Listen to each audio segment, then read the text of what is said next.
ஓம் ஸ்ரீ கல்கி அகத்தீசாய நமோ நமக.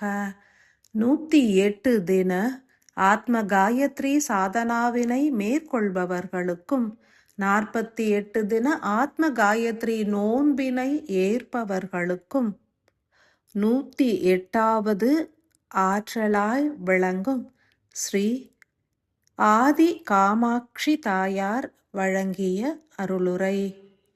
ஓம் ஸ்ரீ ஆதி காமாட்சி அன்னையே போற்றி போற்றி. ஆதியாய் மூலமாய் விளங்குகின்ற ஆதிபராசக்தியின் அனைத்து பூரண ஆற்றல்களும் ஒடுங்கியதனை கண்ணுற்று சாட்சியாய் நிலைத்திட்ட ஸ்ரீ காமாட்சி உரைக்கின்றேன். கலிகால மனிதர்கள் சக்தி நிலைகளை துஷ்பிரயோகம் காண்பதினால் அனைத்து சக்தி நிலைகளும் மூலத்தில் ஒடுங்கின. இத்தருணத்தில் இவ்வகிலமே அதிரும் வண்ணம் ஸ்ரீ மகா காலேஸ்வரர் எழுச்சியோடு இயங்கிட முற்படுகின்றார். காஞ்சி நகரத்தினை ஆள்கின்ற காமாட்சி தேவியாகிய யாம் அகத்தியரால் சாட்சி தெய்வமாய் நிர்மாணிக்கப்பட்டுள்ளோம். சக்திகளின் ஒடுக்கம் சீராய் நிகழ்ந்தேறியது. ஸ்ரீ சண்டியும் திவ்யமாய் தனது பாதுகாப்பு வளையத்தினை மாத்திரமே இருத்தி மைய மூல கருவினை ஆதிசக்தியிடம் சமர்ப்பித்துவிட்ட காரணத்தினால் யாமும் பூரண ஒடுக்கம் காண்கின்றோம். தேவியரின் ஒடுக்கம் என்பது ஓரிரு தினங்களில் நிகழ்கின்ற செயல் அன்று. ஓரிரு ஆண்டுகளாகவே மெல்ல மெல்ல ஒடுங்கும் செயல் நடைபெறுகின்றது என்றே அனைவரும் உணரக் கடவது. மேலும் ஓரிரு ஆண்டுகள் வரை இதன் தாக்கம் இப்பூமியில் நிறைந்திருக்கும். இத்தருணத்தில் அண்ணாமலையாரின் சன்னதியில் நிகழ்கின்ற மகா யாகங்கள் ஒவ்வொன்றும் நிகழ்ந்து கொண்டிருக்கும் சத்தியங்களை வெளிப்படுத்தும்.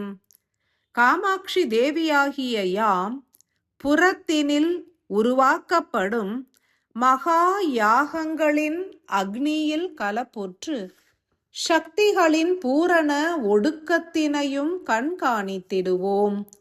மேலும் இவ்வுலகம் முழுவதும் நிகழ்கின்ற குரு பூஜை யாகங்களிலும் கலப்புற்று செயல் புரிவோம். இத்தருணத்தில் யாம் பூரண ஒடுக்கம் கண்டாலும் அனைத்து யாகங்களையும் கண்காணித்து ஆதிபரா சக்தியின் பூரண ஒடுக்க நிலையினையும் கண்காணித்து இறுதியில் சித்திரகுப்தரோடு இணைந்து யாகத்தின் சாம்பல்கள் அனைத்தும் நீர் நிலைகளில் கரைக்கப்படும் தருணம் வரை சூட்சமமாய் இயங்கிக் கொண்டே இருப்போம். அகத்தியரோடு இணைந்து யாம் நிகழ்த்திய 108 தின ஸ்ரீசக்கர தியான வழிபாடுகளின் மூலம் பெரும் ஆற்றல் கலப்புகள் உருவாகின என்றுணர்க. ஒவ்வொரு மானுடரின் சிரசினிலும் ஆற்றலாய் வீற்றிருந்த யாம் நிகழ்வுகளை பூரணமாய் கண்ணுற்றே பதிந்திட்டோம். ஸ்ரீசக்கரங்களை ஏற்று 3 தினங்கள் பூஜித்தவர்களும் எமது இருப்பு நிலையினை உணர்ந்திடலாம். அனைவரது சிரசினிலும் வீற்றிருந்து உயிர்கூட்டின் ஒடுக்கம் மற்றும் 64 உயிர்த்துளிகளின் ஒடுக்கம் ஆகியவற்றை சீராய் கண்காணித்தே யாம் பதிந்திட்டோம். 11 தேவியரின் ஆற்றல்களையும் யாம் எம்முள் ஒடுக்கியே செயல் புரிந்திட்டோம். இவ்வகிலம் முழுவதும் பல்கி பரவி செயல் புரிந்து கொண்டிருந்த அனைத்து தேவியர்களையும் ஸ்ரீ சண்டிமாதேவியானவர் தீர்க்கமாய் தனது இரும்பு மின்சார ஆற்றல் கொண்டு ஈர்த்தே பிந்துவினில் இணைத்து விட்டார். யாமும் சாட்சியாய் வீற்றிருந்து கண்ணுற்று பதிந்திட்டோம். சித்திரகுப்தரிடம் சமர்ப்பணமும் புரிந்து விட்டோம். எனினும் அனைத்து அக்னிகளின் சாம்பல்கள் யாவும் நீர்நிலைகளில் கரைக்கப்படும் தருணம் வரை இருவரும் கண்காணித்தே காத்திருப்போம். ஸ்ரீ ஆதி காமாட்சியாகிய யாம் உக்கிரமாய் உதித்து சாந்த சக்தியாய் உருக்கொண்டுள்ள காரணத்தினால் கலியுக எல்லையில் எமது சாந்த ஸ்வரூப ஆற்றலை இப்பூமி முழுவதிலும் பிரதிஷ்டை புரிந்துள்ளோம். ஸ்ரீசக்கரமே எமது ரூபமாகும். ஸ்ரீசக்கரமே எமது ஆற்றலும் ஆகும். எமது ஒடுக்கமும் இறுதியில் பிந்துவில் நிகழ்கின்றது.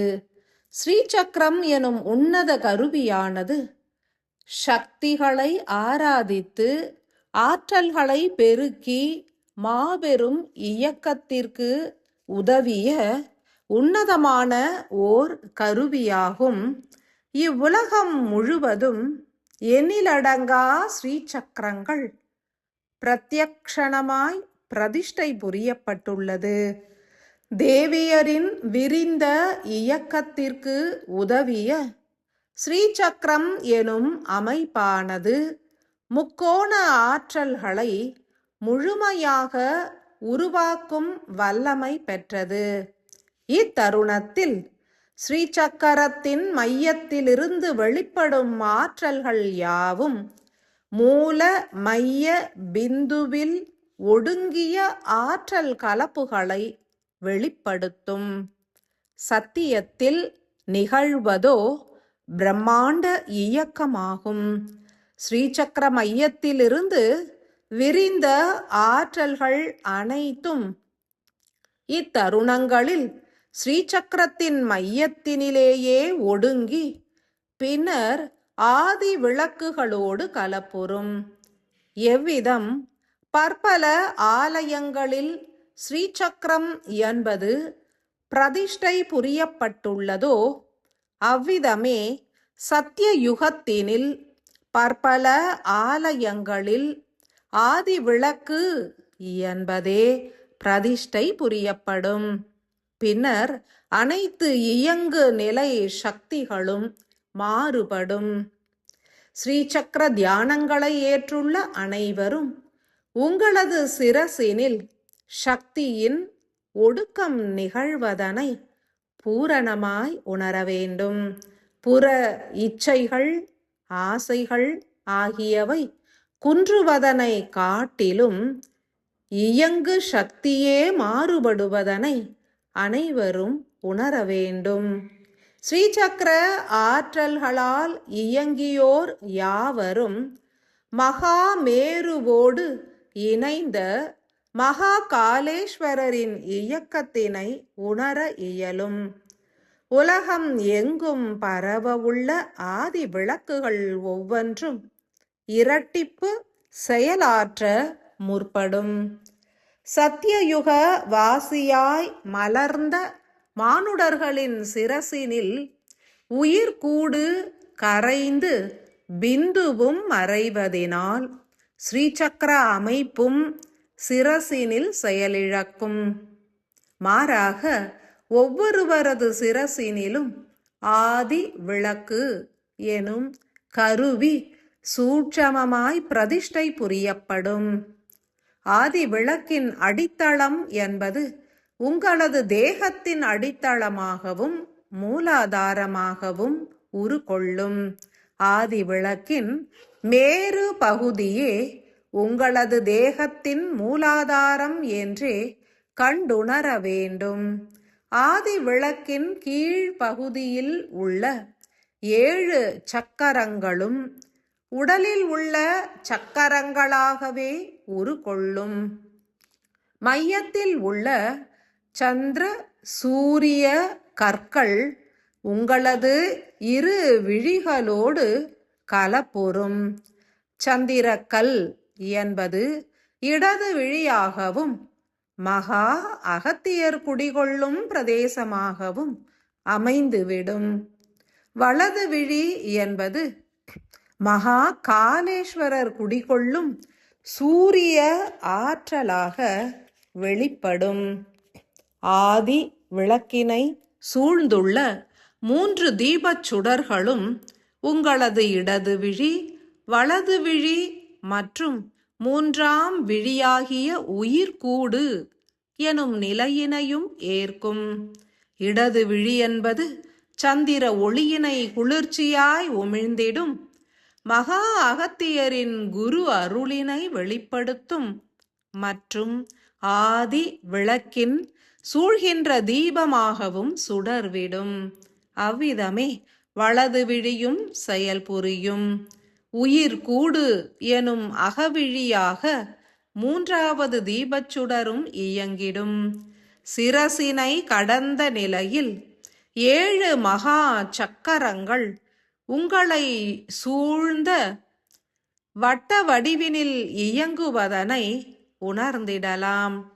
உங்களது ஆரா எனப்படும் புற ஆற்றல்களில் பிரபஞ்ச சக்கரங்களின் ஆற்றல்கள் பரவியே நிலைத்திருக்கும்.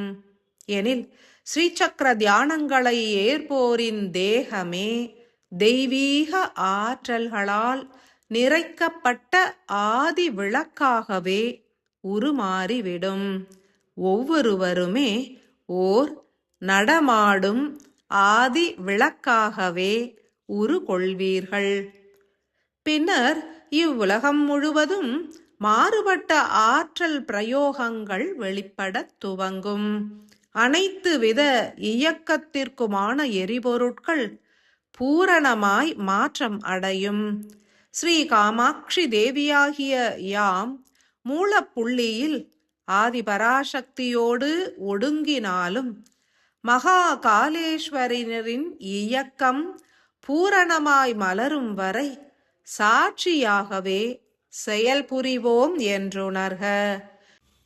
108 தினங்களாக ஸ்ரீசக்கர தியானங்களை உருகி உருகி ஏற்ற அன்பு ஆன்மாக்களுக்கு எமது பரிபூரண ஆசிகளை பொழிகின்றோம். இப்பாரத பிரதேசத்தில் உள்ள 51 சக்தி பீடங்களும் 5 சக்தி பீடத்தினில் ஒடுங்கும். காமாட்சியாகிய யாம் உஜ்ஜயினியில் உள்ள மாமகா சக்தி மண்டல கோபுரத்தின் மூலமே ஒடுங்குவோம் என்றுணர்க. அனைத்து சக்தி பீட ஆற்றல்களும் 5 பீட ஆற்றல்களில் ஒடுங்கி பின்னர் மெல்ல மெல்ல மாமகா சக்தி மண்டல கோபுரத்தில் ஒடுங்கிக் கொண்டுள்ளன. இவையாவும் மாபெரும் இயக்கத்திற்கு வழிவகுக்கும். விரைந்து ஆதிபராசக்தியும் ஏனைய சக்திகளும் புதுப்பிக்கப்பட்ட ஆற்றல்களோடு மாறுபட்ட இயக்கத்தினை ஏற்றிடுவர். எனினும் அவையாவும் தீவிரமாய் வெளிப்பட பல காலம் உள்ளது. இத்தருணத்தில் மகா காலேஸ்வரரே இக்கிரகத்தினை ஆண்டிடும் முழு ஆற்றல்களையும் பெற்றுள்ளார். 1 மண்டல காலம் பூஜித்தவர்களும் 21 தினங்களாக பூஜித்தவர்களுமே கூட எமது ஆற்றல்களை பூரணமாய் உள்ளேற்றிடுவர். எமது ஆற்றல் என்பது உங்களது சிரசினில் சாட்சியாகவே எத்தருணத்திலும் நிலைத்திருக்கும். அனைத்து இயக்கத்தினையும் கண்காணித்து சீராய் உருகொள்வதனையும் உணர்வதே எமது பணியாகும். யாம் ஒடுங்கினாலும் எமது ஆற்றல்கள் உங்களது சிரசினில் கலப்புற்று உங்களது ஒவ்வொரு செயல்களையும் கண்காணித்தே பதிந்து செயல்புரியும் என்றே உணர வேண்டும். ஸ்ரீ காமாட்சி தேவியாகிய எமது ஆற்றல்கள் உங்களுக்குள் பெருத்த மாற்றங்களை உருவாக்கும். அனைவரும் ஸ்ரீசக்கர தியானங்களை நிறைவு செய்த பின்னர் உங்களது ஐம்புலன்களையும் ஒடுக்கி செயல்புரிய வேண்டும். அன்பும் அமைதியும் மௌனமாய் வெளிப்பட வேண்டும். விழிகளில் ஒளி வீசிடல் வேண்டும். இவை யாவும் நிகழும் என்றே யாம் வாக்கு நல்குகின்றோம். ஸ்ரீ ஆதி காமாட்சியின் பரிபூரண ஆசிகள்.